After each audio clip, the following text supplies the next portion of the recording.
Assalamualaikum warahmatullahi wabarakatuh. Sekarang kita masuk ke video tentang pembahasan soal selanjutnya.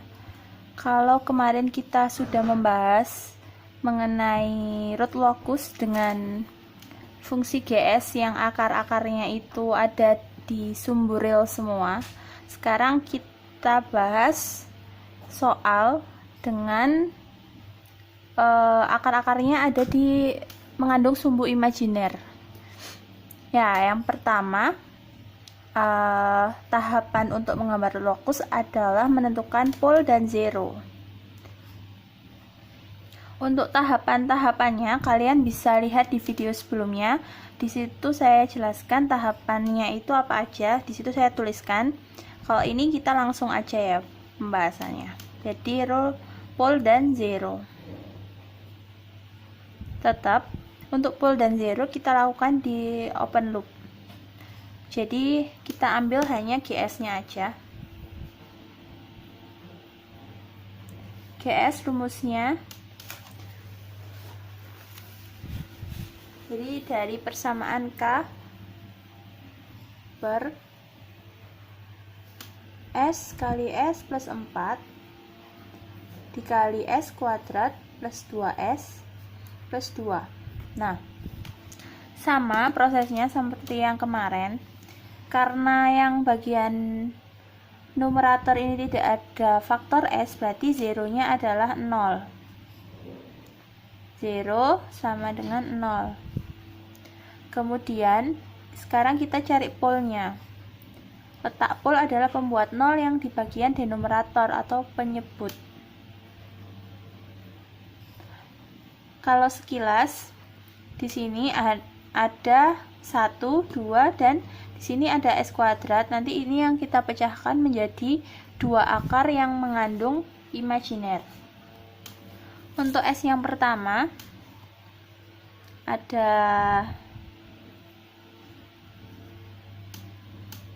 S sama dengan 0 dari yang sini. Kemudian S yang kedua itu adalah S plus 4 sama dengan 0, berarti S sama dengan min 4. Ini untuk yang S kedua, S sama dengan min 4 ya. Kemudian yang ketiga dan keempat itu berangkatnya dari sini, S kuadrat plus 2S plus 2 sama dengan 0. Nah, kita cari nilai S dari polinomial ini itu berapa. Rumusnya bisa pakai rumus ABC. Jadi kita tuliskan dulu rumusnya. S12 sama dengan min B plus minus akar B kuadrat min 4AC per 2A. Nah, di sini B-nya ada 2, A-nya 1, dan C-nya adalah plus 2. Nah, ini tinggal kita masukkan ke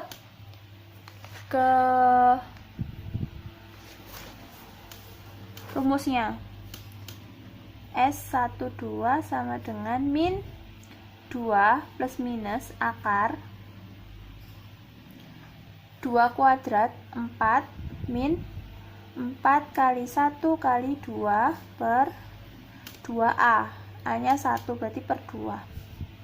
Kemudian dihitung min 2 plus minus akar berapa? 4 min 8 berarti min 4 min 8. Saya tulis dulu biar gak bingung. Tetap dihitung lagi min 2 plus minus akar min 4 per 2. Nah, masalah ini tuh sama kayak di video yang kemarin. Di sini ada faktor akar imajiner. Jadi kita pecahkan dulu. Min 4 ini artinya berapa? Artinya itu min 1 kali 4. 1,2 min 2 plus minus akar min 1 kali 4. Sama aja kan? Nah, jadi min 2 plus minus akar, perlu diingat J kali J atau I kali E itu adalah nilainya min 1. Berarti min 1 di sini itu saya bisa ganti pakai J kuadrat, atau di beberapa buku banyak dijumpai itu pakai I kuadrat, itu sama aja. Artinya adalah imajiner. Nah, sampai sini tinggal dipecah. Berarti min 2 plus minus J akar 4 itu adalah 2 per 2.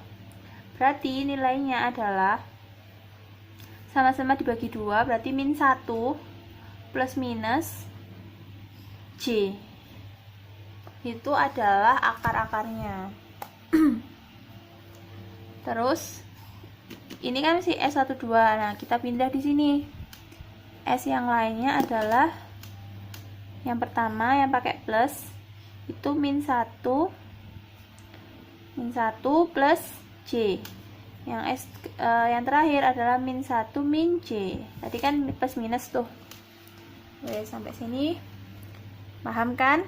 Jadi ada 4 pol dan 0 0. Kalau selisih pol dan 0 ada 4 min 0 4. Mungkin yang di awal sedikit menguras pikiran adalah menghitung nilai akar-akar yang mengandung sumbu imajiner. Sekarang lanjut, tahap yang kedua adalah sentroid. Sentroid atau titik pusat. Titik pusatnya apa? Titik pusatnya si sudut asimtot itu mulai bergeraknya. Sentroid kemarin rumusnya adalah sigma pol dikurangi sigma 0 per banyaknya pol dikurangi banyaknya 0. Nah, sekarang kita hitung jumlah pol. Jadi yang ini tadi dijumlah jadinya berapa, kemudian dijumlah banyaknya total 0, 0-nya 0, dibagi dengan banyaknya pol dikurangi banyaknya 0, berarti 4 min 0. Sekarang kita hitung dulu total dari pol. 0 ditambah min 4 ditambah min 1 plus J ditambah, tetap dilanjutkan min 1 min J dikurangi dengan 0-nya 0 dibagi dengan 4 min 0, 4 pol dan 0 0. Plus J sama min J itu hilang. Ini hilang. Terus min 4 ditambah min 1 ditambah min 1 adalah min 6. Dibagi dengan 4. Hasilnya min 3 per 2 atau min 1,5. Itu sentroidnya. Kemudian yang ketiga adalah menghitung sudut asimtot.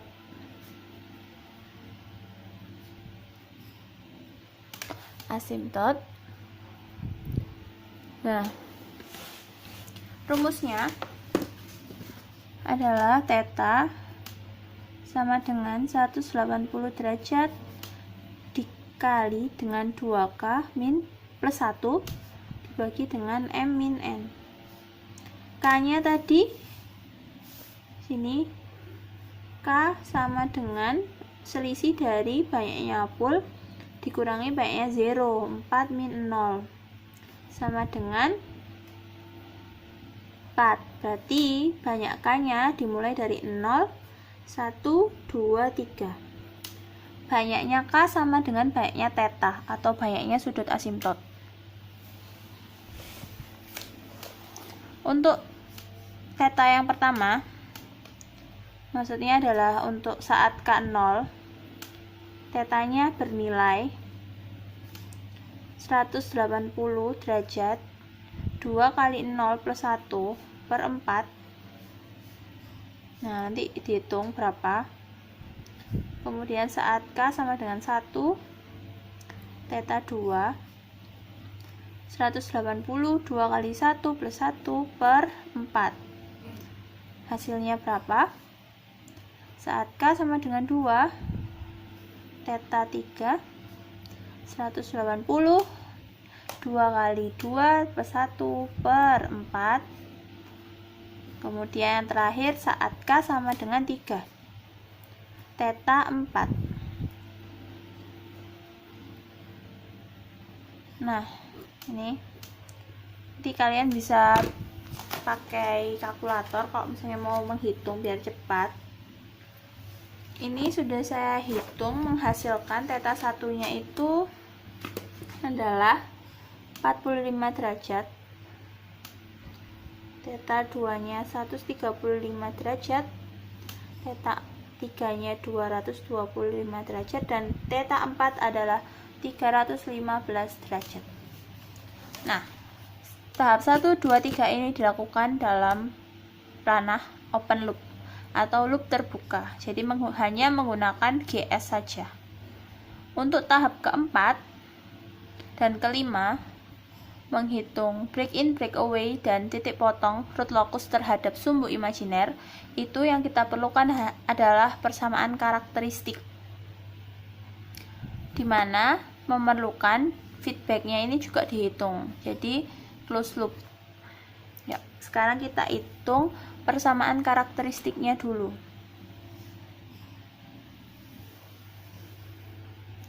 Ini menghitung persamaan karakteristik.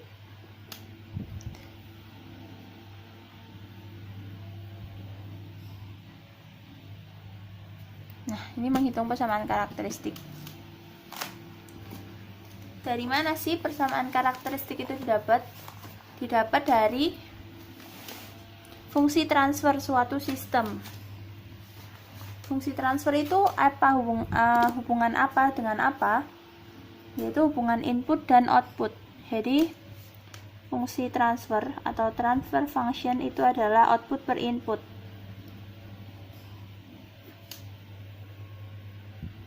Dalam hal ini itu CS per RS. Nah, apa kalau bentukannya kayak gini? Itu bentuk dasarnya itu apa sih? Transfer functionnya itu apa? Itu ada GS per 1 plus GS dikali HS. Plus ini berasal dari feedbacknya itu negatif, jadi plus. Kalau misalnya nanti di sini feedbacknya itu positif, maka persamaannya jadi 1 min GS kali HS. Itu buat review yang pelajaran yang lalu-lalu ya. Nah, untuk mencari fungsi transfer, mencari persamaan karakteristik suatu sistem, itu hanya memerlukan di bagian denumerator atau penyebut. Jadi yang kita ambil hanya yang denomnya aja. 1 plus GS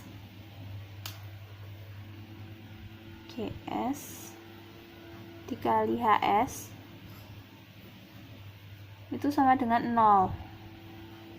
Itu adalah persamaan karakteristiknya. Nah, sekarang tugas kita adalah menjabarkan ini tadi keseluruhannya. Jadi kita masukkan 1 plus GS nya ditulis K per S plus 4 dikali S kuadrat plus 2S plus 2 dikali berapa HS nya?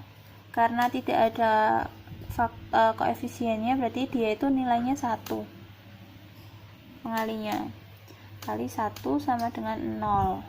Nah, sekarang tahap selanjutnya adalah menyamakan penyebut. Disamakan. Nah, ini tulis lagi. Disamakan yang ini, yang satunya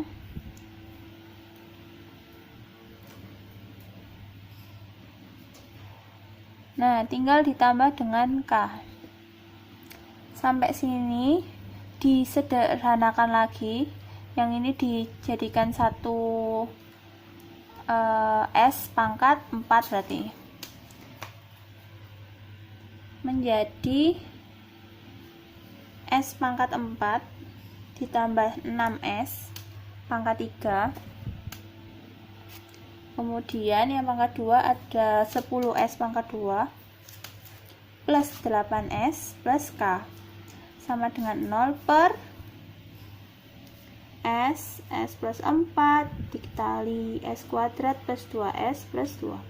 Nah, untuk bagian penyebut itu dikali dengan 0, dikali silang. Itu hasilnya adalah 0. Jadi persamaan karakteristiknya tinggal yang bagian atas.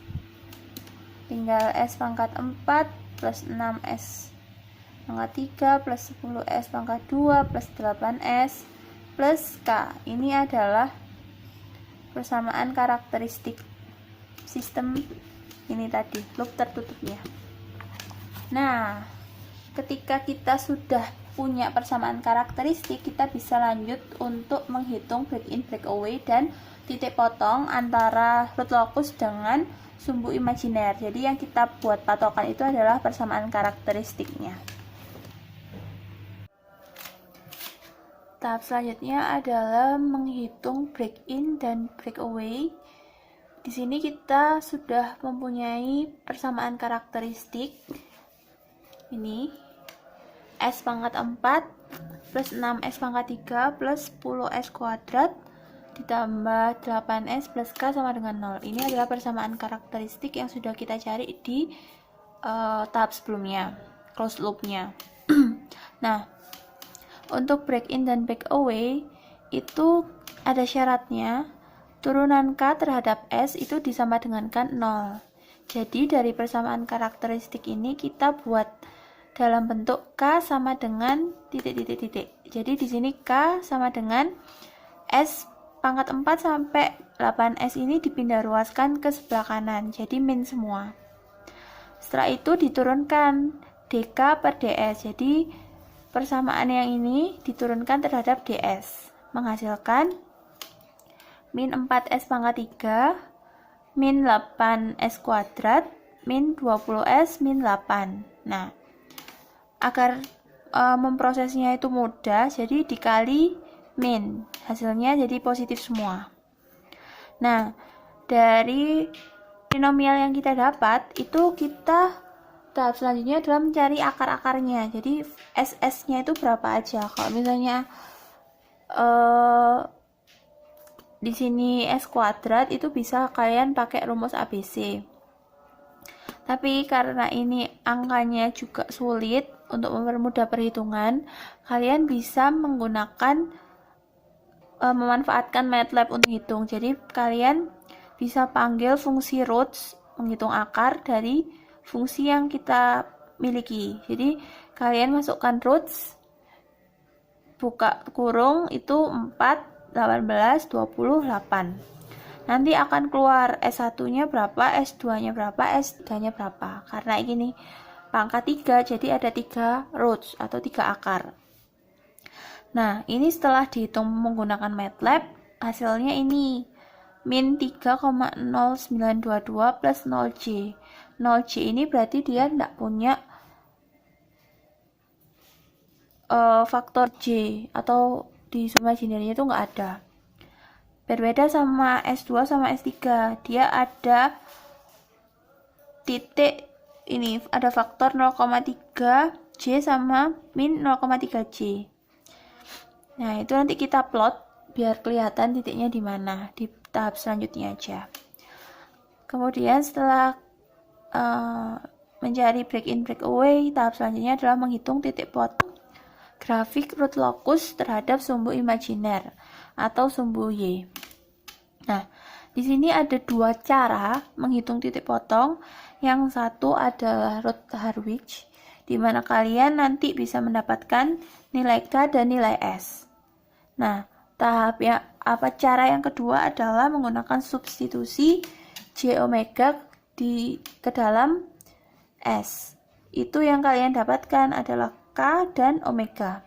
Hasilnya jika dihitung secara benar, maksudnya koma-komanya diikutkan semua, nanti hasil dari Routh-Hurwitz sama substitusi ini hasilnya akan sama atau mendekati.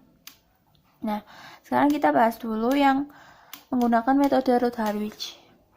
Di sini pakai tabel Routh-Hurwitz. Nah, yang mana yang harus dimasukkan? Yang dimasukkan itu adalah PK-nya, persamaan karakteristik yang di awal tadi, yang harus dimasukkan. Sehingga nanti kita bisa mengetahui nilai K itu berapa, agar sistem itu dapat stabil. Caranya masih sama seperti yang di semester lalu, tinggal dimasukkan 1, 6, 10, 8, dan K. Kemudian yang harus dicari adalah A, B, C, kemudian yang ini udah pasti 0 karena yang terakhir B ini adalah S pangkat min 1. Jadi S pangkat min 1, min 2, dan seterusnya itu pasti nilainya 0. Jadi nggak perlu susah-susah kalian cari.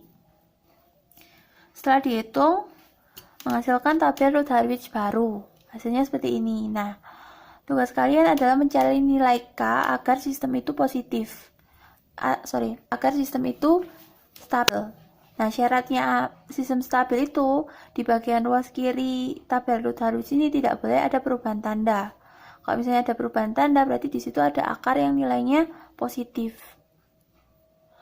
Nah, agar tidak ada perubahan tanda, nggak boleh min, berarti syaratnya K ini harus lebih dari 0 biar hasilnya positif. Nah, sekarang kita ambil contoh yang 8 min 0,7K itu lebih besar dari 0.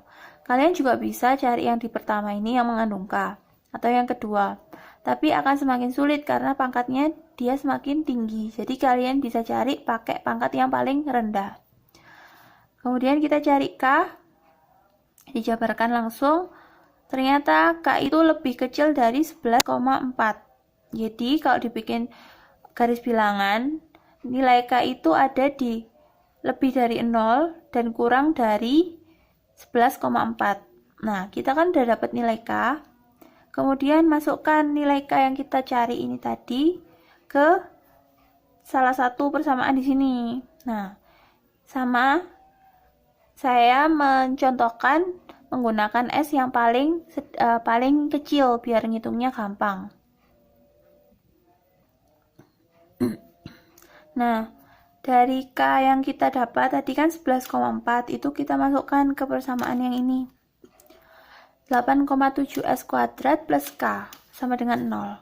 Kita udah punya nilai K, disubstitusikan, kemudian diproses menghasilkan S sama dengan akar min 1,3. Di sini min 1,3 itu bisa dijabarkan jadi min 1 kali 1,3. Nah, yang udah kita cari sebelumnya, kalau min 1 adalah J kuadrat. Atau ada faktor imajiner di situ. Berarti min 1 bisa digantikan dengan J kuadrat. Nah, dari sini diproses biasa menghasilkan S sama dengan plus minus J. Nah, akar 1,3 itu 1,14. Nah, kita udah dapat titik potongnya K-nya 11,4 dan S-nya 1,14. Nah, sekarang kita coba pakai metode yang kedua, yaitu substitusi. Apakah hasilnya sama atau mendekati? Untuk proses substitusi, kalian hanya dianjurkan mengganti S dengan J omega. Jadi, dari persamaan karakteristik tadi di sini, kalian masukkan J omega ke dalam setiap S. Jadi ini tinggal J omega pangkat 4 ditambah 6 J omega pangkat 3 ditambah 10 J omega kuadrat ditambah 8 J omega dan ditambah K sama dengan 0. Yang perlu kalian ingat, Y kali J adalah min 1. Kemudian J pangkat 3 di situ adalah J kuadrat dikali J. Berarti min 1 kali J adalah min J. Dan J pangkat 4 itu adalah J kuadrat kali J kuadrat sama dengan 1. Nah, sekarang kalian tinggal proses. Di sini tinggal W omega pangkat 4 ditambah dalam kurung min J 6J kali W omega pangkat 3 ditambah dalam kurung min 10 omega kuadrat karena J kuadrat adalah min 1. Jadi minnya di sini. Ditambah 8J omega plus K sama dengan 0. Dari yang polinomial ini kalian bisa sederhanakan operasinya menjadi seperti ini. Kemudian adalah menggabungkan komponen-komponen yang mengandung J dan tidak. Di sini didapatkan K plus omega pangkat 4 min 10 omega kuadrat itu adalah satu kesatuan. Jadi dari yang tahap ini kalian bisa menghitung K. Kemudian ditambah dengan J dikali min 6 omega pangkat 3 ditambah 8 omega sama dengan 0. Dalam satu kesatuan ini kalian bisa gunakan untuk mencari omega. Yang pertama kalian cari adalah nilai omeganya. Jadi min 6 omega pangkat 3 ditambah 8 omega sama dengan 0. Kemudian dicari, ini bisa dicoret, tinggal min 6 omega kuadrat sama dengan min 8. Omega kuadrat sama dengan min 8 per min 6. Dihitung hasilnya, omeganya adalah 1,15. Dari 1,15 ini disubstitusikan ke persamaan yang satunya. Jadi omeganya bisa diganti 1,15. Dihitung hasilnya K itu adalah 11,53. Dari kedua cara ini hasilnya sudah mendekati, yang satunya 11,4 dan yang satunya 11,53. Kemudian untuk nilai S-nya dan omega, di sini J plus minus J 1,14 dan di sini 1,15. Di sini udah mendekati selisih, berarti kalau diplot hasilnya akan sama. Nah, ini adalah proses yang terakhir, yaitu menggambar grafik root locus. Untuk mempermudah proses menggambar, kalian harus menulis parameter yang sudah dicari dari awal sampai akhir itu sekalian segini, mulai dari pole, centroid, asymptote, break in, break away, dan titik potong. Yang pertama kita plot pole dan zero pada bidang S. Di sini ada grafik sumbu Y dan sumbu X, di mana sumbu Y itu adalah bidang imajiner. Sumbu imajiner, sedangkan X itu realnya. Kemudian kita plot pole-nya, dia 0 sini. Kalau pole itu tandanya cross ya. Kemudian min 4 bisa kalian letakkan di sini. 1 2 3 4 jadi min 4. Kemudian yang ketiga sama keempat ini itu min 1. Tapi ada faktor imajinernya, jadi plus minus 1J di sini, 1 min 1. Jadi bisa di sini. Nah, ada 4 pole. Kemudian centroid kalian plot di titik min 1,5. Bisa diletakkan di sini. Min 1,5, ini centroidnya. Kemudian sudut asymptot ada 45, 135, 225 dan 315. Kita plot dulu. Ini untuk memperjelas proses menggambar itu nanti kalian bisa menggunakan kertas milimeter blocks atau yang lain-lain, jadi biar hasilnya presisi.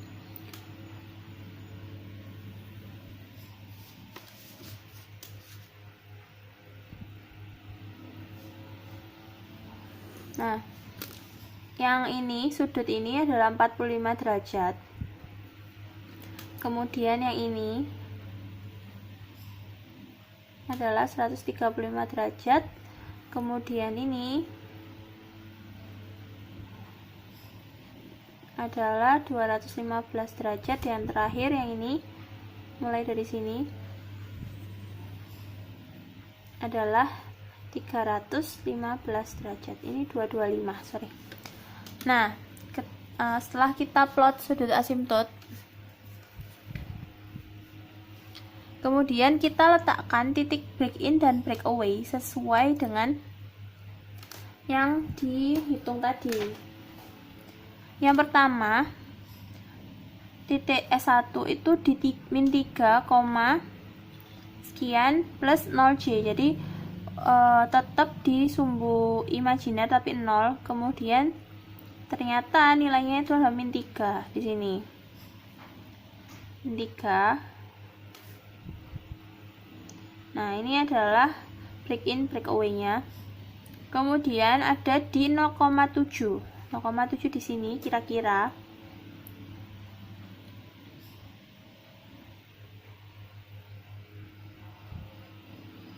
Ini min 0,7 dan plus minus 0,3 bisa juga di sini. Nah, ini adalah titiknya. Ini adalah min 7,039 plus 0,389J, dan yang bawah adalah min 0,38J. Itu adalah titik-titiknya. Nah, kemudian tahap selanjutnya adalah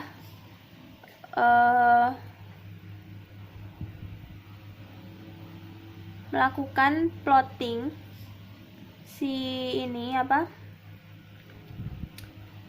root locus dengan parameter yang sudah ditentukan tadi. Nah, sebelum kita plot root locus, kita harus mengetahui daerah mana aja di sumbu rel ini yang mengandung atau yang merupakan lintasan dari root locus.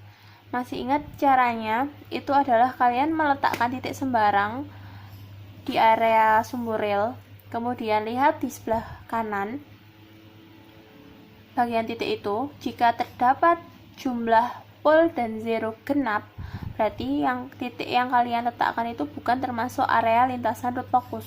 Kalau misalnya di sebelah kanan itu ada jumlah dari pole dan zero itu ganjil, berarti titik tersebut adalah merupakan lintasan root locus. Nah, sekarang kita lihat dulu lintasannya. Kalau misalkan titiknya saya letakkan di sini, berarti masih ada lintasan kan sini. Kalau misalnya saya letakkan di sini, masih ada lintasan. Sampai mana? Ternyata sampai sini. Kalau misalnya saya letakkan di sini, udah ada 4, jadi nggak bisa. Jadi lintasannya itu sepanjang nih. Ketika saya letakkan di sini, sebelah kanan titik ada satu pole yang ini. Kalau saya letakkan di sini ada 1. Kalau saya letakkan di sini ada 3, 1, 2, 3. Tapi kalau saya letakkan titiknya di setelah min 4, maka ada 1, 2, 3, 4 pole. Berarti bukan termasuk, sini tuh bukan termasuk lintasan dari root locus gitu ya. Kemudian kita plot grafik root locus itu. Jadi bergeraknya root locus itu mulai dari break in dan break away. Jadi mulai dari yang ini min 3 ke arah mana? Ke arah mengikuti dari sumbu asimtot yang udah terbentuk. Jadi sumbunya kan ke sana arahnya. Nah, jadi break in sudut lokus yang ada di min 3 itu akan mengikuti searah dengan sumbu asimtot yang udah terbuat. Sampai mana? Sampai tak hingga, tapi dia akan berhimpitan dengan sudut asimtot, tidak sampai memotong. Jadi di bagian tak terhingga itu nanti akan saling berhimpitan tapi tidak saling memotong. Kemudian yang ini itu akan bergerak sepanjang lintasan ini. Nah, grafik ini bisa kalian simulasikan menggunakan MATLAB untuk mengetahui apakah jawaban ini sama atau enggak.